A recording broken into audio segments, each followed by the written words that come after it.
ഹരേ കൃഷ്ണ. സർവം ശ്രീ രാധാകൃഷ്ണാർപ്പണമസ്തു. അധ്യായം 3 കർമ്മയോഗം. ശ്ലോകം 22. നമേ പാർത്ഥാസ്തി കർത്തവ്യം ത്രിഷു ലോകേഷു കിഞ്ചന നാനാവാപ്തമവാപ്തവ്യം വർത്തയേവ ച കർമ്മണി. വിവർത്തനം. പാർത്ഥ, 3 ലോകങ്ങളിലും എനിക്ക് ചെയ്യേണ്ടതായിട്ട് ഒന്നുമില്ല. എനിക്ക് ഇല്ലാത്തതായോ ആവശ്യമായതായോ ആയി യാതൊന്നുമില്ല. എങ്കിലും ഞാൻ വിധിക്കപ്പെട്ട കർമ്മം ചെയ്തുകൊണ്ടേയിരിക്കുന്നു. ഭാവാർത്ഥം.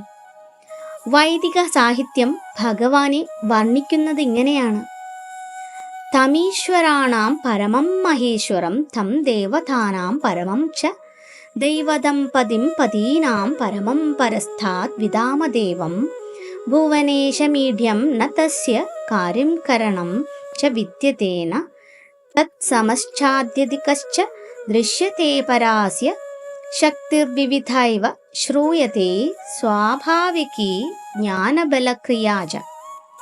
നിയന്താക്കളെ എല്ലാം ശ്രീ ഭഗവാൻ നിയന്ത്രിക്കുന്നു. നാനാഗ്രഹാധിപതികളിൽ വെച്ച് ശ്രേഷ്ഠനുമാണ് അവിടുന്ന്. എല്ലാവരും അദ്ദേഹത്തിൻ്റെ നിയന്ത്രണത്തിലാണ്. ഭഗവാൻ തന്നെയാണ് ജീവജാലങ്ങൾക്ക് പ്രത്യേകമായ അധികാരങ്ങൾ നൽകിയിരിക്കുന്നത്. അവയൊന്നും സ്വയം പരമാധികാരിയല്ല. അദ്ദേഹം സർവ്വദേവന്മാർക്കും ആരാധ്യനും ഭരണാധികാരികളിൽ അഗ്രഗണ്യനുമാണ്. ആരും അദ്ദേഹത്തെക്കാൾ വലിയവനല്ല. ഭൗതിക നേതാക്കളെക്കാളും നിയന്താക്കളെക്കാളും എത്രയോ സമുന്നതനും അവർക്കെല്ലാം പൂജനീയനുമാണ് കാരണങ്ങൾക്കെല്ലാം ആദികാരണമായ അദ്ദേഹം. സാധാരണ ജീവാത്മാവിൻ്റെ മൂർത്തരൂപം പോലെയല്ല ശ്രീ ഭഗവാന്റേത്. അദ്ദേഹത്തിൻ്റെ ആത്മാവും ശരീരവും വ്യത്യസ്തങ്ങളല്ല, നിരപേക്ഷനാണ് അദ്ദേഹം. അവിടുത്തെ ഇന്ദ്രിയങ്ങളെല്ലാം ദിവ്യങ്ങളാണ്. തൻ്റെ ഏതിന്ദ്രിയത്തിനും മറ്റേതൊന്നിൻ്റെയും പ്രവൃത്തി ചെയ്യാൻ കഴിയും. അതുകൊണ്ട് അദ്ദേഹത്തിന് സമാനനായോ അദ്ദേഹത്തെക്കാൾ ശ്രേഷ്ഠനായോ ആരും തന്നെയില്ല. അവിടുത്തെ വിഭൂതികൾ നാനാവിധങ്ങളാണ്. പ്രവർത്തനങ്ങൾ സ്വാഭാവികമായി തുടർന്നു പോരുന്നവയുമാണ്. ശ്വേതാശതുരോപനിഷത്ത് 6-7-8.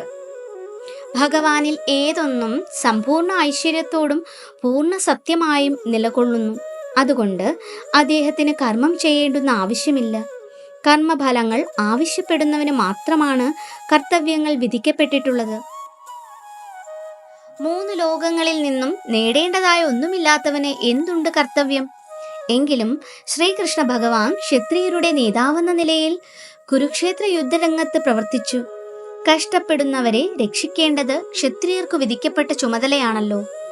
വൈദിക ഗ്രന്ഥങ്ങളിലെ വിധി നിഷേധങ്ങൾക്ക് അതീതനാണ് ഭഗവാൻ എന്നിരിക്കലും വേദശാസനകളെ അതിലംഘിക്കുന്ന ഒരു പ്രവൃത്തിയും അദ്ദേഹം ചെയ്യാറില്ല.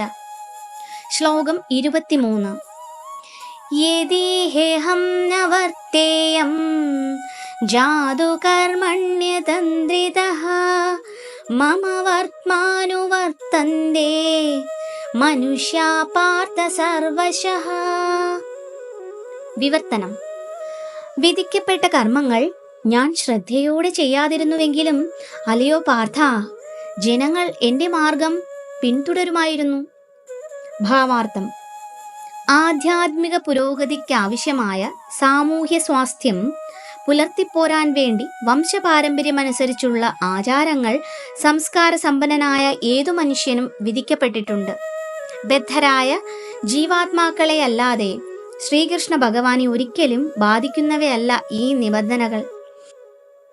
എങ്കിലും തൻ്റെ അവതാരം തന്നെ ധാർമ്മിക പ്രമാണങ്ങളെ പുനഃസ്ഥാപിക്കുവാൻ വേണ്ടിയാകയാൽ അദ്ദേഹം ആ നിബന്ധനകൾ അനുസരിച്ചു.